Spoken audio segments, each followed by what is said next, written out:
காவிரி விவகாரத்தில் பிரதமர் மோடி தொடர்ந்து மௌனம் காத்து வருவதாக தமிழ்நாடு விவசாயிகள் சங்கங்களின் ஒருங்கிணைப்பு குழு குற்றம் சாட்டியுள்ளது. தமிழ்நாடு விவசாயிகள் சங்கங்களின் ஒருங்கிணைப்பு குழுவின் தலைவர் PR பாண்டியன் சென்னையில் செய்தியாளர்களை சந்தித்தார். காவிரி விவகாரத்தில் பிரதமர் மோடி தொடர்ந்து மௌனம் காத்து வருவதாக அவர் குற்றம் சாட்டியுள்ளார்.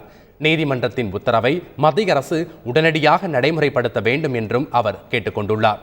கர்நாடக அரசு தமிழகத்திற்கு கொடுக்க வேண்டிய காவிரி நீரை வழங்க வேண்டியும், காவிரி மேலாண்மை வாரியம் அமைக்க வலியுறுத்தியும், மேகதாது குறுக்கே அணை கட்டுவதை தடுத்து நிறுத்த வலியுறுத்தியும் வரும் 4ஆம் தேதி சென்னையில் விவசாயிகள் உண்ணாவிரதம் மேற்கொள்ள உள்ளதாகவும் அவர் கூறியுள்ளார். புதிய அணைகளை கட்டி உபரி நீரையும் தடுத்துவிட வேண்டும் என்று முயற்சி மேற்கொள்வதை தடுத்து நிறுத்த வேண்டும். உரிய தண்ணீரை பெற்றுத்தர வேண்டும். காவிரி மேலாண்மை வாரியம் காவிரி நீர் பங்கீட்டு ஒழுங்காற்றுக்குழு உடனடியாக அமைக்க வேண்டும்.